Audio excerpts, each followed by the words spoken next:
Welcome to Ready Set Crypto. This is your brain on blockchain.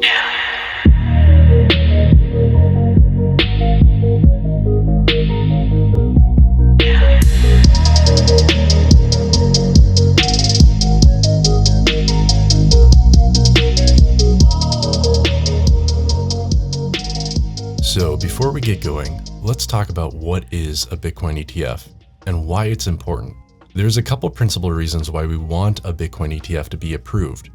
A Bitcoin ETF would offer investors the protections and disclosures of federal securities laws that are not afforded through existing Bitcoin ownership options.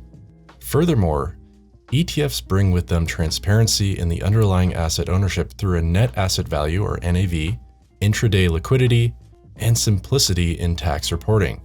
Finally, the US operates some of the most trusted and liquid markets in the world. As a globally respected regulator, the SEC's approval could be viewed as a signal to other financial regulators around the globe regarding the legitimacy of Bitcoin and the crypto asset space. But as you may know, it has not been smooth sailing up to this point. The SEC's top concern, as indicated by its past rejections of ETF proposals, is that price manipulation in the underlying markets will negatively affect any listed products. So this term price manipulation gets thrown around a lot, but what does it actually mean and why is it preventing a Bitcoin ETF from getting approved? Well, quite simply, price manipulation occurs when someone seeks to move a market artificially by driving the security's price higher or lower. And in turn, this issue presents a significant roadblock to the launch of a true crypto product on an SEC-registered exchange. Of the 26 crypto ETF applications that we've seen, 12 of which were denied and another 12 of which have been withdrawn, the common approach has been to demonstrate that manipulation isn't happening on trustworthy exchanges. But the SEC's concerns extend further than that. Regulators are looking for assurance that activity in the Wild West parts of the crypto space isn't affecting overall market prices.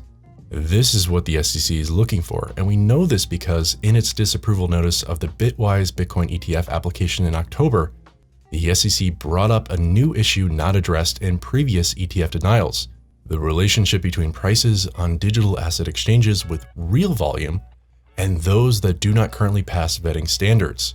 The SEC itself called for more information on lead-lag relationships in its rejection of the Bitwise ETF, stating the commission has no basis on which to conclude that prices on the real platforms are insulated from prices in the rest of the market. So to address this, we've seen analysis from firms such as Digital Asset Research, who said of their findings, "We believe this shows that in the time period analyzed, activity on digital asset exchanges that fail to pass our vetting process have a limited impact on price discovery." And more lead lag studies are well underway. In the coming months, regulators and market participants can expect greater clarity on whether venues that exchange in questionable activity have a tangible impact on prices. If they don't, this could be highly promising for an ETF and help further the discussion with the asset management industry, regulators, and crypto native investors. I think this is also perfectly coupled with the absolute explosion of Bitcoin futures and options products hitting the market right now, which opens the door further to risk-averse traders and firms, exposure to a new asset class with all the comforts of the old world, without the custody headaches and sign-up hassles. In particular, the options market is really driving some of the growth we've seen lately. In a sense, options offer optionality, allowing traders to purchase an asset at a certain price, known as a strike price, at a future date. For instance, if the price of Bitcoin is trading at $7,500, a trader could buy a call option to purchase Bitcoin at $10,000 a month later. If at that point, Bitcoin is trading above $10,000, known as being in the money, then the trader would reap the profits of the spread between the strike price and Bitcoin's market price. Importantly, options also allow investors to manage risk. Options offer investors the ability to buy downside and upside protection. Where I think this is really useful is for one of the most important corners of the Bitcoin market: miners. As it stands right now, it's not exactly clear what will happen to Bitcoin's price following the so-called halving event, which will cut Bitcoin miner rewards in half. So miners need to get more efficient, and to do so, they need to invest more, and options are integral to risk management. But let's not discount the other potential effects of the halving event in May. For those unaware, there will only ever be 21 million Bitcoin in circulation, and that ensures that Bitcoin remains a deflationary asset that is designed to rise in value over time. The halving event is not only a symbolic reminder of this concept, but is a tangible milestone at which the token's incoming supply is decreased. We should see decreased sell pressure on the markets, primarily due to a lower number of Bitcoins being available to miners. This makes it more likely that we'll see a medium-term increase in the price of Bitcoin.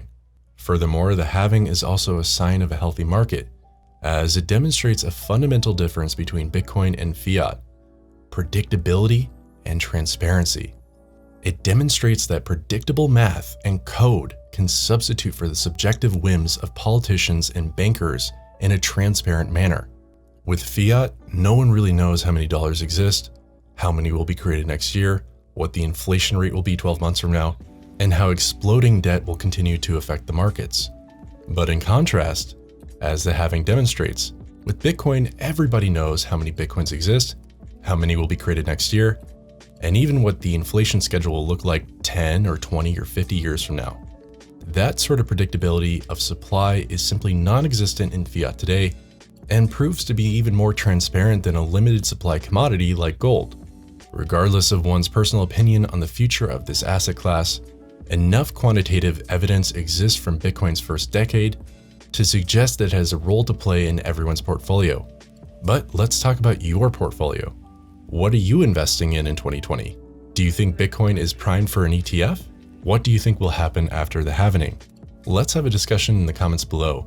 And if you're looking to trade the markets in 2020, then I'm excited to announce our new class on Elliott wave trading, which is a great way to learn to read markets, identify positions, and better anticipate the tops and bottoms of the market.